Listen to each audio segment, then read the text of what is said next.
I wouldn't say it was my best tennis. I think it was very competitive. It was. I felt like I could have done a lot of things better, but ultimately I gave everything I had on the day, and unfortunately that is tennis, and I have to learn from it and I have to get those things better. But I mean, credit to her. I mean, her forehand is one of the best, I would say, on the women's side, and I played a little bit into it today, and that's where I have to learn. Isn't it all confusing with the scheduling today? Because we thought we were going to be on grandstand, and then did you have good information as to what was going on that? I mean, I can only take it as it goes, I guess. They kept me update, but as always, it's always a little bit last minute. But it's part of tennis. We have to be ready for everything. It's a very unique sport when it comes to that stuff. We don't know what time we're playing, and I have to be ready. And regardless, it didn't affect the result, and I was ready to start from the first point. You played early in the first couple of rounds. Is that switch quite difficult, or is it just something you're used to because of? Yeah, I mean, it definitely is. It is a switch. It's always different playing night matches. I wouldn't say I've played that many in my career. I played one in Montreal and probably one time here as well a few years ago. It's obviously a little bit deader. The ball doesn't come off as much. I'm not as effective as a player, and I would say the same for her probably. But yeah, you have to deal with what you've been given, and today she was better than me. How would you sum up your Grand Slam season then? Like you started off with two qualifying, you got the 2 third rounds, and when you say you've got to learn, how do you see going forward for next year? Yeah, I mean, my last 3 Grand Slams have been, obviously not qualies, have been third rounds. I think I've proven that I can play matches not just on a grass court, which for me is where I gain my confidence. I can sit here and say it was tough losing today, but ultimately I have to be happy with where I'm at. I'm at a career high ranking. It doesn't stop me wanting more though, but ultimately this is my moment to push on. But, obviously I want to be making further into the Grand Slams, but I've been very consistent and I feel like I'm really building something.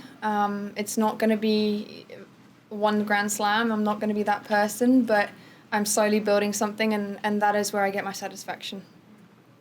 What's your sort of rough programme for the rest of the year, and does the year end with Billie Jean King Cup?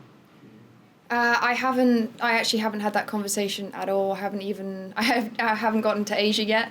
I am currently, after today, I will be chatting with my coach and my team about what my plan is. I'm definitely going to go to Asia. I don't know exactly which tournaments. I think I'm going to start in about 2 weeks' time. I would love to play Billie Jean King Cup, but I have not had that conversation with Annika yet.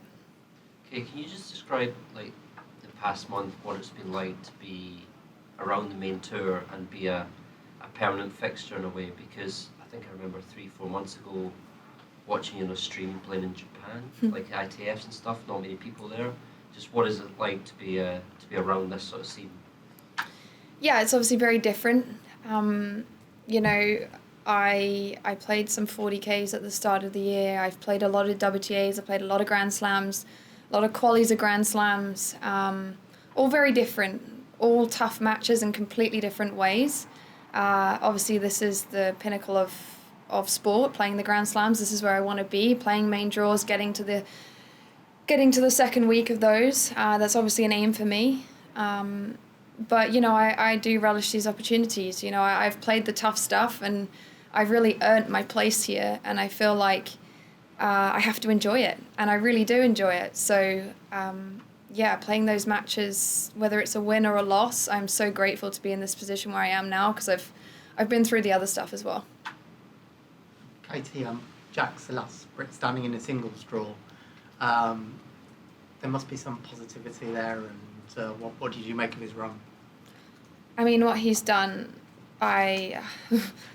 it's so impressive. It really is. I don't think anyone quite understands how hard it is to come back from an injury. I know every player who's had a big injury has struggled to come back, and he's out here in the fourth round of a slam for the first time, playing some of the best tennis. I watched this match earlier, and he's just a good guy, and it's so nice to see him doing well. He really does deserve it, and he puts the work in, day out, and I wish him the best. Keep flying that flag. He really does. He has the game for it. So yeah, it'll be nice to see him going deeper and deeper. Will you stay on while Alex is still involved here?